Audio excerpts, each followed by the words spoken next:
তো বন্ধুরা, দেখতে থাকো কি করে জাপানিজ ফ্যান বানাতে হয়। তো এরকম কিছু আইসক্রিমের কাঠি প্রথমে নিয়ে নিতে হবে এবং আইসক্রিমের কাঠিগুলোকে এরকম ফুটো করে নিতে হবে। ফুটো করে একটা তার ঢুকিয়ে নিতে হবে, তার ঢুকিয়ে এই মুখটা আটকে দিতে হবে, ঠিক আছে। আটকে দেওয়ার পরে তোমাদের এরকম করে কেটে দাগ দিয়ে কাঁচি দিয়ে কেটে নিতে হবে।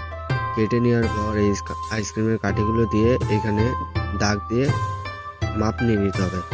মাপ নিয়ে নেওয়ার পরে তোমরা কি করবে, আইসক্রিমের কাঠিগুলোতে আঠা লাগিয়ে দেবে। আঠা লাগিয়ে এই কাপড়ের উপর আঠাগুলোর সঙ্গে লাগিয়ে দিলে, লাগিয়ে দেওয়ার পর এই কাপড়টা কেটে ফেললে।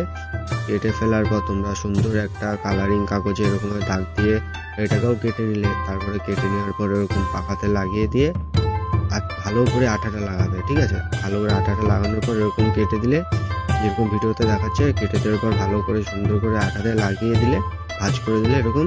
তো তোমাদের তখনই তৈরি হয়ে গেল এরকম সুন্দর একটি ফ্যান। তো কেমন লাগলো ভিডিওটা আমাকে কমেন্ট করে জানাবে এবং সাবস্ক্রাইব করবে।